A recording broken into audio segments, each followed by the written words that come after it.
আপনাদের সকলকে আমাদের এই এম ফার্মা চ্যানেলটিতে স্বাগত জানাই। আজকে যে বিষয়টাকে নিয়ে কথা বলবো, যে বাতের ব্যথা। এই বাতের ব্যথা আমরা অনেকেই কিন্তু কষ্ট পাই।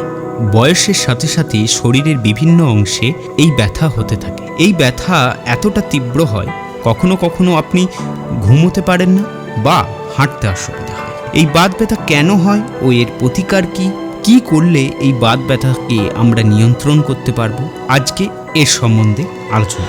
দেখুন, বাত ব্যথা মূলত বিশেষ কোনো রোগের কারণে হয় না। এটা আপনার শরীরে ইউরিক অ্যাসিডের মাত্রা বেড়ে গেলেও হতে পারে, ভিটামিন ডি এর অভাবেও হতে পারে। সব থেকে কষ্টদায়ক যখন আমাদের শরীরে থাকা ইমিউনিটি সিস্টেমকে যে অ্যান্টিজেন নিয়ন্ত্রণ করে তা আমাদের শরীরের বিপরীতে কাজ করে, তখন শরীরের বিভিন্ন অংশে ব্যথা হতে থাকে এবং এই ব্যথার তীব্রতা বাড়তে থাকে। বংশ পরম্পরায়ও এই বাত ব্যথা হতে পারে। আমাদের শরীরে ঘাড়ে লাগা, কোমরে লাগা, পায়ের গিঁটে লাগা, জয়েন্টে ব্যথা হওয়া, এরকম হলে ইউরিক অ্যাসিডের মাত্রা টেস্ট করা প্রয়োজন পড়ে, যা চিকিৎসকরা করে থাকে। কিন্তু এই ব্যথায় রেস্ট নিলে আরও বাড়তে থাকে। ভিটামিন ডি এর অভাবে পায়ে ব্যথা, কোমরে ব্যথা, শরীরের বিভিন্ন অংশে ব্যথা অনুভব হয়। বাজারে বিভিন্ন ভিটামিন ডি মেডিসিন পাওয়া যায়, টেস্ট করে চিকিৎসকরা তখন তা দিয়ে সেই মেডিসিন দিয়ে থাকে। তবে এর থেকে ভালো জিনিস হলো সূর্যের আলোয় থাকা। 1 ঘন্টা প্রতিদিন সূর্যের আলোয় থাকলে আপনি বাত ব্যথা থেকে ও ভিটামিন ডি এর অভাব থেকে রক্ষা পাবেন। দেখুন, বাত মূলত শরীরের বিভিন্ন কারণে কিন্তু হতে পারে।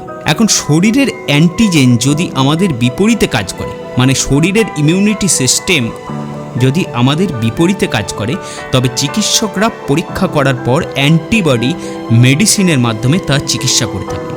তবে বাত ব্যথাকে নিজের নিয়ন্ত্রণে রাখতে গেলে আপনাকে যোগব্যায়াম অতি অবশ্যই জরুরি এবং সূর্যের আলো নেওয়া ও কিছু খাদ্যাভ্যাসে বদল করলে এই বাত ব্যথা থেকে আপনি অনেকটা রেহাই পাবেন। বিভিন্ন ধরনের শাক আপনাকে বর্জন করতে হবে। লালতে শাক আপনি খেতে পারেন, কিন্তু পুঁই শাক, পালং শাক, এই রকম ধরনের বাকি যে শাক রয়েছে সেই শাককে ত্যাগ করাই ভালো। খুব খেতে ইচ্ছা করলে আপনি সপ্তাহে 1 দিন খান। ডাল কম খান। মুগ ডাল আপনি খেতে পারেন। ডালের মধ্যে প্রচুর প্রোটিন থাকে, যা ইমিউনিটি সিস্টেমে বাধা তৈরি করে এই সমস্যাকে আরও বাড়ায়। আপনি মাছ খেতে পারেন, তবে যেমন সামুদ্রিক কিছু মাছ আছে যার মধ্যে ওমেগা 3 পাওয়া যায়, এই সব বেশি পরিমাণে খান, আর বাকি মাছ আপনি কম পরিমাণে খান। ফল আপনি নিয়মিত গ্রহণ করতে পারেন। বিভিন্ন ধরনের ফলের মধ্যে ভিটামিন সি, ক্যালসিয়াম, অ্যান্টিঅক্সিডেন্ট থাকে, যা এই রোগকে নিয়ন্ত্রণ করে।